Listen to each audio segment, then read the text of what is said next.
Գյորջյան Կասկադ 60 ամիս փուլային վճարում բազմաթիվ առավելություններ։ Շնորհակալություն Տիկին Գարսյան, շնորհակալ եմ նախագծի համար։ Իրականում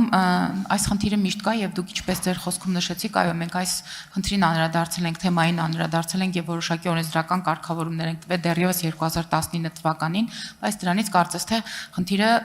մեծ առումով չի լուծում, այսինքն դրական արդյունք այնուամենայնիվ չկա։ Դուք ձեր խոսքով նշեցիք Տիկին Գալստյան, որ անհրաժեշտ են ֆինանսական միջոցների տրամադրում համայնքներին, կացարանների համար եւ կենթանիների ստեղծման համար։ Ուզում եմ մեխանիզմը հասկանալ, ես ներողություն եմ խնդրում, ամբողջական փաթեթը չեմ կարդացել, միայն հիմնավորումներն եմ կարդացել։ Համայնքները իրենք պետք է դիմեն կառավարությանը կացարան ստեղծելու կամ համապատասխան միջոցներ ստանալու համար, թե դա պարտադիր բոլոր համայնքներին կգնա եւ այստեղ արդեն համայնքների կոմպետենտության մեջ է մտնելու եւ ստեղծումը եւ կացարանների կառուցումը։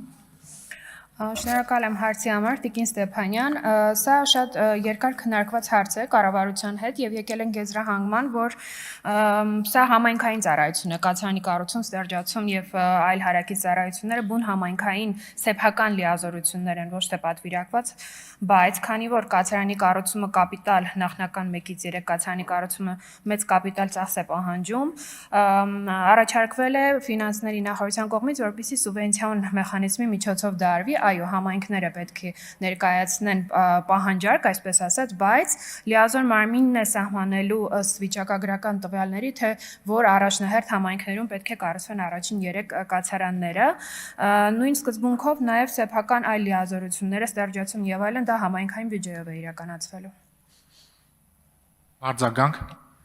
Շնորհակալ եմ շատ այս կարևոր ինֆորմացիան մեզ հետ կիսելու համար եւ մյուս հարցս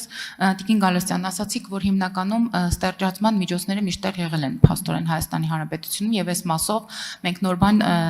չենք առաջարկում կամ գուցե դրանք քիչ քանակությամբ են եղել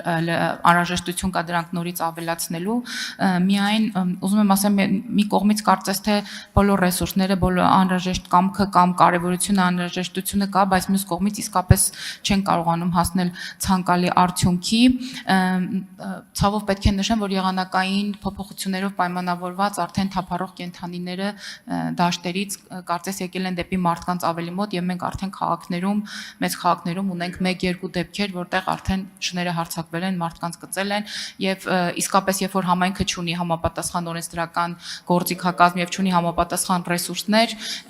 այստեղ մի ուրիշ լուծում է մրում, որին բնականաբար մենք բոլորս դեմ ենք, բայց որ սա խնդիր է եւ որ սա պարտադիր պետք է լուծվի, շատ կարևոր է, որտեղ շատ դժվար է իրականում ընտրություն կատարել, երբ խոսքը մի կողմից կենդանու ապրելու իրավունքի մասին է, մյուս կողմից մարդու ապրելու իրավունքի։ Այո, այդպես է Տիկին Ստեփանյան, փորձել ենք